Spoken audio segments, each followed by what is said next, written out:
हमारे यहाँ की कुछ चीजों को लेकर जो बहुत ज्यादा दुष्प्रचार किया जाता है, जैसे ही प्राच्य विद्या का नाम आता है, 3 points. We were anti women, we were anti Dalit and we were non scientific. जिस स्थान पे हम बैठे हैं, यहाँ के तमाम प्रकांड विद्वानों ने विगत 50 वर्षों में इन्हीं 3 अस्त्रों से हमारे ऊपर आक्रमण करने का प्रयास किया। ठीक, अब आप सिर्फ इसका एक एक उदाहरण देख लीजिए। रामायण और महाभारत दोनों के रचयिता कौन? भगवान वाल्मीकि और भगवान वेदव्यास।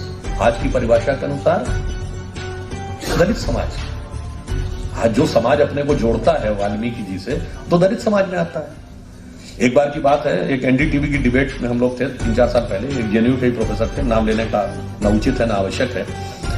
उन्होंने कहा तब यहां महिषासुर बलिदान दिवस मनाया गया था। तो उन्होंने हमसे कहा कि देखिए साहब, एक टाइप के थॉट को आप क्यों इंपोज करने की कोशिश करते हैं? Why you don't want to become factual? Ramayan में राम पूज्य है, ये ब्राह्मणिकल डिस्कोर्स है, और दलित डिस्कोर्स रावण को मानता है। Why you want to impose the entire upper caste narrative?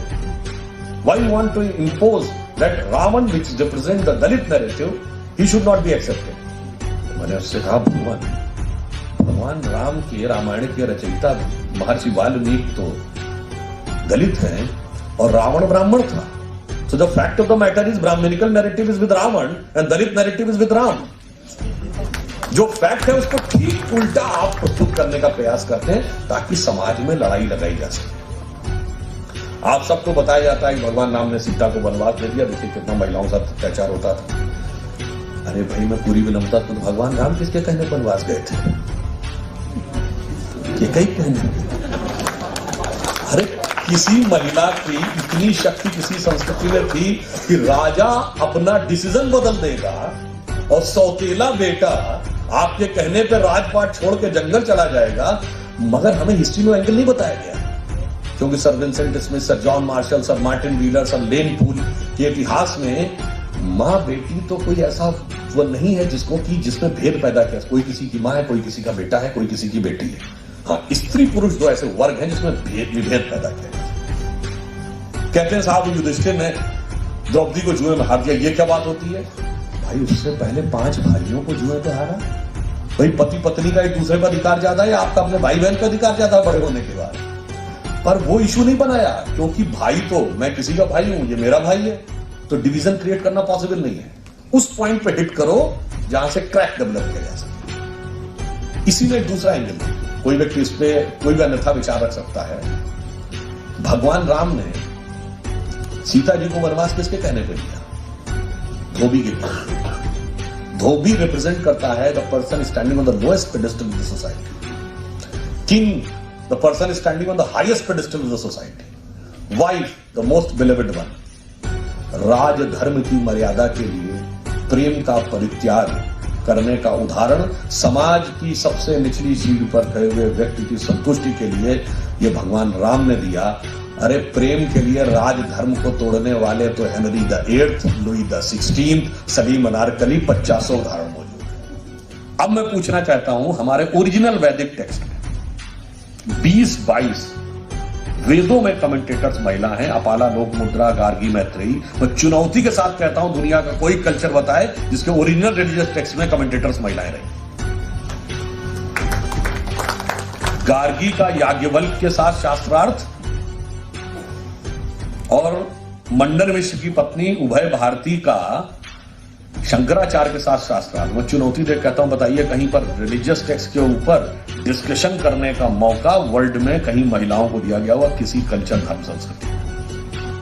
आप में से शायद कभी किसी ने ध्यान दिया हो ना दिया हो, रामायण और महाभारत का अंत कहां पर होता है? राम के राज्याभिषेक से नहीं। अंत वहां पर होता है कि जब भगवान राम अश्वमेध यज्ञ करते हैं और उनका घोड़ा लवकुश पकड़ लेते हैं और लवकुश उनकी सेना को परास्त कर देते हैं, राम स्वयं युद्ध करने के लिए आते हैं, तब सीता जी आकर कहती है तुम्हारे पिता इनसे युद्ध मत करो।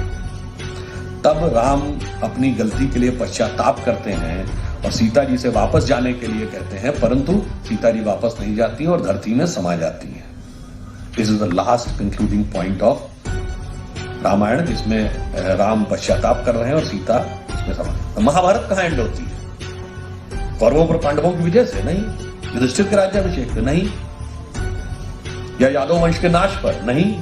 भगवान कृष्ण की मृत्यु कैसे होती है?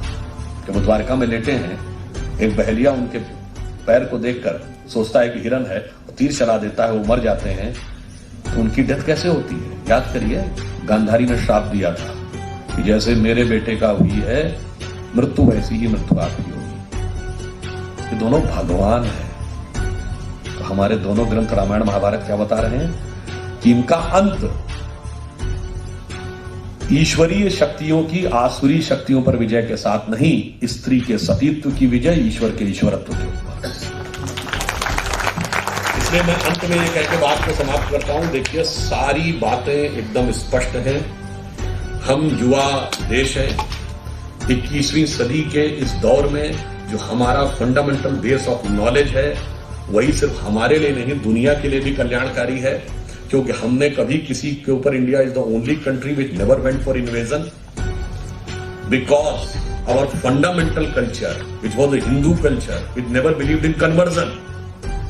Those who consider it as a religion, इसमें कन्वर्जन का कॉन्सेप्ट ही नहीं है कि आप हिंदू कैसे बन सकते हैं, कहीं लिखा ही नहीं है, सिर्फ आप हिंदू माता पिता संतान होने चाहिए। और हम अंतर की यात्रा पे ध्यान देते हैं, बाहर की यात्रा पे नहीं। हम नॉलेज पे नहीं, ज्ञान और विवेक पे ध्यान देते हैं। हम पुस्तक पे नहीं, हम दर्शन पे ध्यान देते हैं। फिर भी हमें कम्युनल कहा जाता है। तो जिस कम्युनल के लिए हमें कम्युनल कहा जाता है, उस पे अटल जी की एक पंक्ति के साथ मैं समाप्त करूंगा। बड़ी प्रसिद्ध कविता थी, पुराने लोग पता होगी, हिंदू तन मन हिंदू जीवन, रग रग हिंदू मेरा परिचय, जिसमें भारत का सारा सार है। वो कहते हैं कि होकर स्वतंत्र मैंने कब चाहा मैं कर लूं जग को गुलाम, मैंने तो सदा सिखाया है करना अपने मन को गुलाम। गोपाल राम के नामों पर कब मैंने अत्याचार किया, कब दुनिया को हिंदू करने घर घर में नरसंहार किया। कोई बतलाए काबुल में जाकर कितनी मस्जिद तोड़ी, भूभाग नहीं शत शत मानव के हृदय जीतने का निश्चय। हिंदू तन मन हिंदू जीवन, रग रग हिंदू मेरा परिचय।